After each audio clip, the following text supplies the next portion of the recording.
Good afternoon, class. I'm a little later than usual in getting the screencast up, but hopefully that's forgivable, partly because we don't have class tomorrow and for advising day. And also I'll be posting your reading assignment here momentarily once I'm done. So anyway, today we were talking about the Han Dynasty, which is, as I've mentioned already a couple times this week, which is really one of the most important. It's a very sustained dynasty and also coincides with the Roman Empire. And between the Roman Empire and the Han Dynasty, we really have both ends of the Silk Road in a fairly secure and stable imperial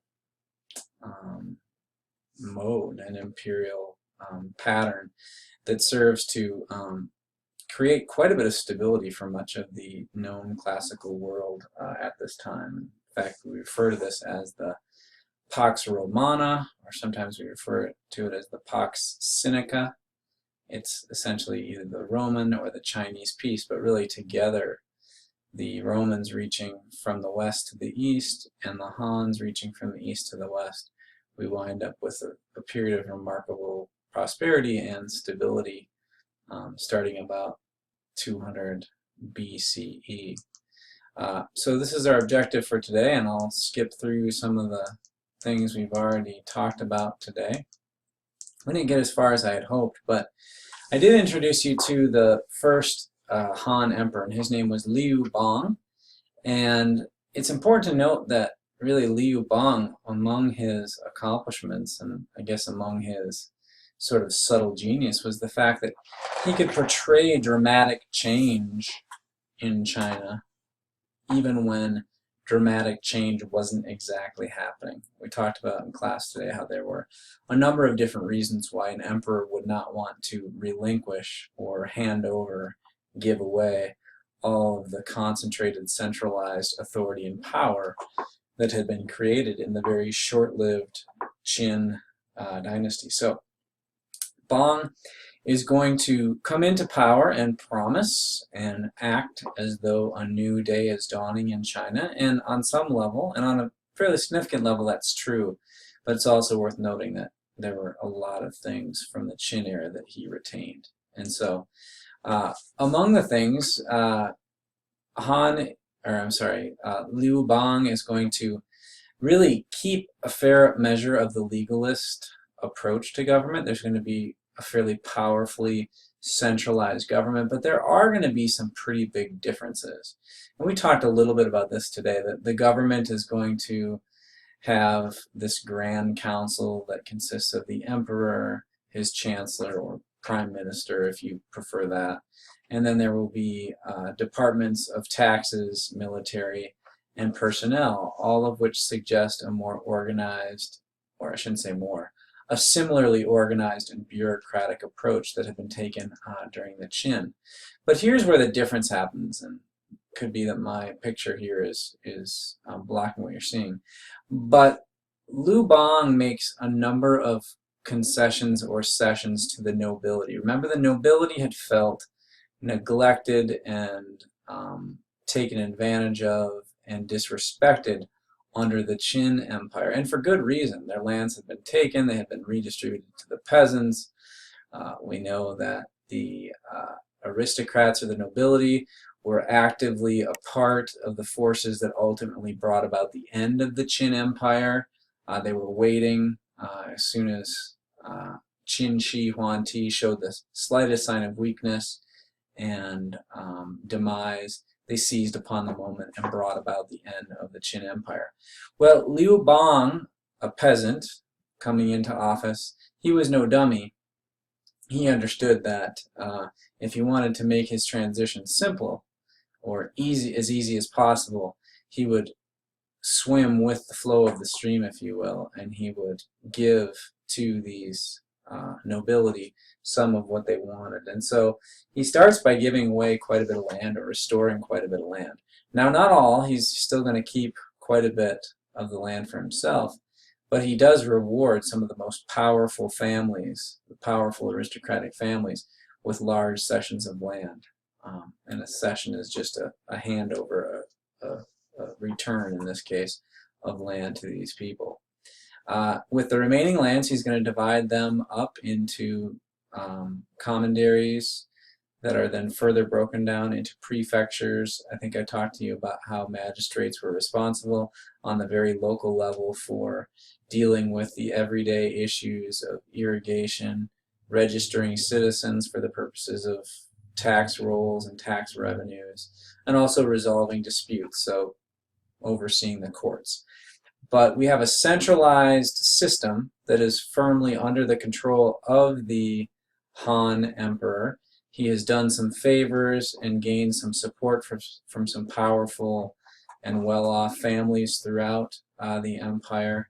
But he is relying very much on local rulers to manage the everyday developments of the concerns of state. So how do the Han emperors and how does the Han government organize itself?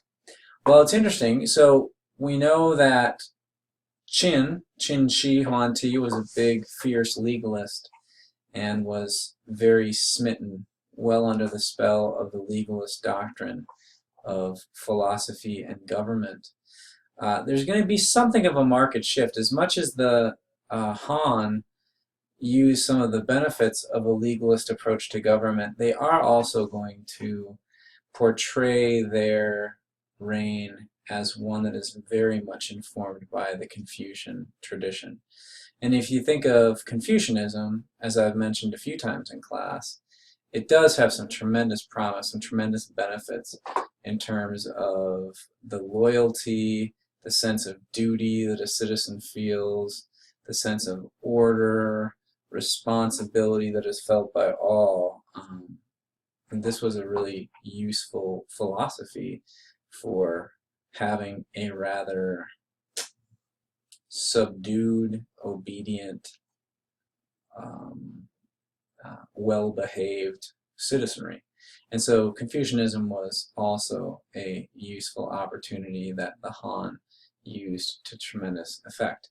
And Confucianism placed a primary emphasis upon virtue, gentlemanliness, as it was mentioned earlier in our textbook. And the immediate challenge that faces the Han emperors is how do we staff our governmental system? How do we put the right people in positions throughout our vast government bureaucracy? Now, the Qin had a vast government bureaucracy as well, but we know that the Qin Empire came to an end under rather dire and desperate circumstances. So when that happens, usually the next person in power is going to have to strongly replace and refill the ranks of government officials. And so the Han Emperor and the Han Empire do this in a number of different ways. First off, we know that they had pretty strong relationships with the aristocratic class. So they're going to continue to nurture that relationship. And so this class of rulers will become known as the scholar officials. Now, what's good about this, I think even from the objective perspective, is that the new opportunities made available to people to serve the Han Empire in positions of government is going to be on the basis of education.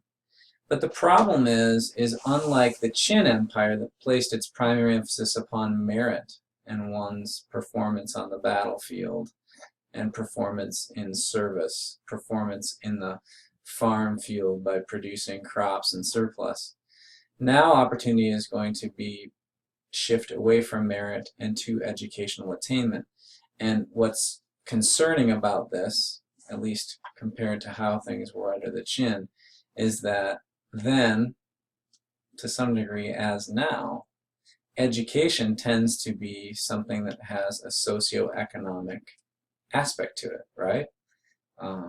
College education is not cheap in today's world, and so those young people who grow up in privileged, affluent families sometimes have a real leg up on getting their education and having it paid for, and doing so without undergoing tremendous debt. So the scholar officials are going to be a privileged class to begin with, and of course, by being privileged and gaining their education, they are going to experience additional privileges. So in some ways, this is a return to the pre-Qin era, and in some ways, it's a knock against merit. Great, people have to be educated to serve, but education becomes something that is limited more or less to the select few. Around 150 BCE, Han Wudi Emperor starts the Imperial University or the Imperial Academy. He does this largely so that young people can begin an education in the Confucian classics. I'm not sure if you can see my clicker here, but the Confucian classics become essentially the basis by which one learns. So you would go to university to study the writings of Confucius, or the writings of his disciples, or the interpretations of the meaning of Confucius as written about by Confucian scholars. So this will become a really important cultural influence upon Han era China. How well do you know your Confucius? And if you know him really well, your opportunity and your ability to understand and practice virtue will be the basis by which you receive opportunity within Han era Chinese society. Furthermore, by the end of the Han Empire, paper is going to begin to circulate throughout China. The Chinese invented paper, and we take paper very much for granted today, but if you think about paper, it is an incredibly strategic and important technology. It allows for learning, recording in a cheaper, much cheaper way than, say, parchment or papyrus or other materials upon which one might write. Paper becomes a very, we'll call it strategic technology. It cuts across and makes possible a lot of learning, a lot of scholarship, which in turn drives society forward, drives the interests of government and the ability to govern forward. So paper is a really important thing. Incidentally, paper will find its way into the Islamic world by about 800, 900 current era. It doesn't find its way into Europe until probably 1200 current era. So China has a fairly vast head start by virtue of its paper technology. I want to conclude here by talking a little bit about some of the foreign policy concerns. We read about this a little bit with the Xiongnu. We have reason to believe the Xiongnu that gave the Chinese fits throughout the Han dynasty period were likely similar or related to some of the same pastoral nomads that raised havoc for the Romans toward the end of the Roman Empire in 300, 400, 500 current era. So a very interesting time that even the pastoral nomads continue to influence chapters of the ancient world and its history. So we know that the Qin and Han established really the footprint of China. You saw in maps earlier, it was the conquests of the Qin initially, which were expanded upon by the Han, that really gave even a lasting, even to today, a concept of what the size, scope, and scale of China is. Even today, the Chinese government is fervently looking to win back areas that China once held. And I'm thinking right now of places like the Tibetan Plateau, Xinjiang, which is in the far western part of China, parts around Korea in the north, reaching down to Vietnam in the south, so on and so forth. This idea of China and what rightfully belongs within the Chinese realm is something that begins as early as the Han Empire, actually as early as the Qin Empire. Initially, the Yellow and Yangtze basins, these two really important rivers, the Yellow here, the Yangtze here, these are critical to China's initial claims.